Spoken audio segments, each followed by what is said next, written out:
So, hi guys! Samahan niyo akong magluto ng menudo ngayon. Swak na swaktong pang-ulam dahil mura na yung mga ingredients na gagamitin mo. Madali lang din siyang lutuin. So, tara! Samahan niyo ko! So, ayan, bago ako magluto, prepare ko na nga yung mga ingredients. Hiniwa-hiwa ko na siya para madali na lang siya mamaya. So, meron ditong marinated na pork at yung atay din ng baboy. Meron sibuyas at bawang, hotdog, toyo na pinang-marinate kanina, magic syrup, mantika, may patatas, carrots, bell pepper, meron din dyang paminta, and ang original nating Del Monte sauce. And yan lahat. Ayan guys, nagpainit na din ako ng mantika at ipiprito muna natin yung mga gulay. Inuna ko nga pala yung patatas.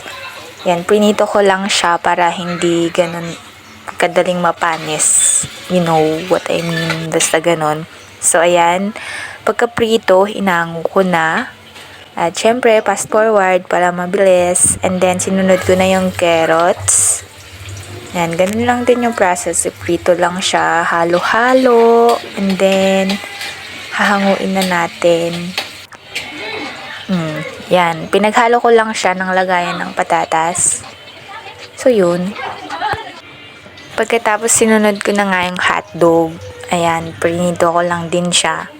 Para madali na lang mamayaan yan. Halo-halo, hanguin, at iset aside muna natin siya.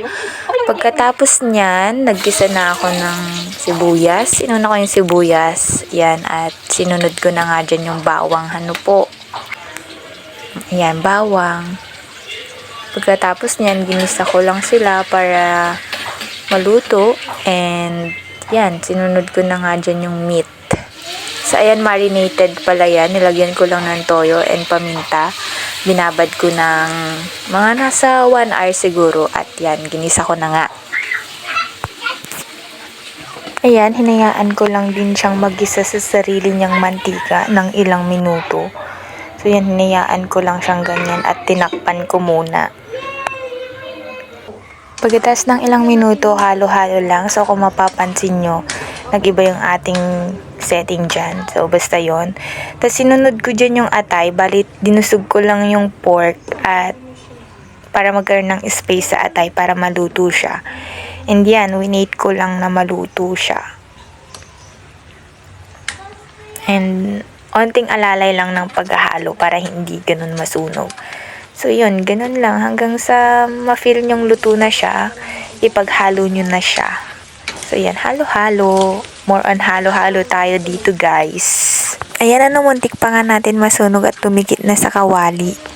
After nun, nilagyan ko siya ng kaunting tubig para mas lalo pa siyang maluto.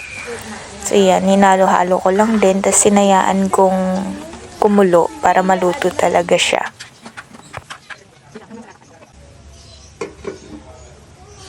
Ayan, pag feel nyo medyo malambot na yung karne, lagyan nyo na ulit ng paminta, magic syrup para sa pampalasa, and yan, halo-halo lang.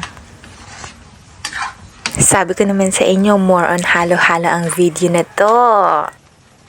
So, and after ko halo-haloin, tinakpan ko muna siya. Tapos nung hinayaan kong kumulo after a minutes, hinalo-halo na naman. Puro halo-halo. Tapos sinunod ko na po ang ating Del Monte sauce. Yun, para magkaroon na siya ng lasa at ma-feel nyo na talagang menudo ang inyong niluluto. So yan, after nun sinunod ko na yung gulay natin na bell pepper, hotdog, and yung gulay natin na patatas at carrots. Yan. So, na-feel kong malapit na siyang maluto. And yan, halo-halo lang. Halo-halo. Puro halo.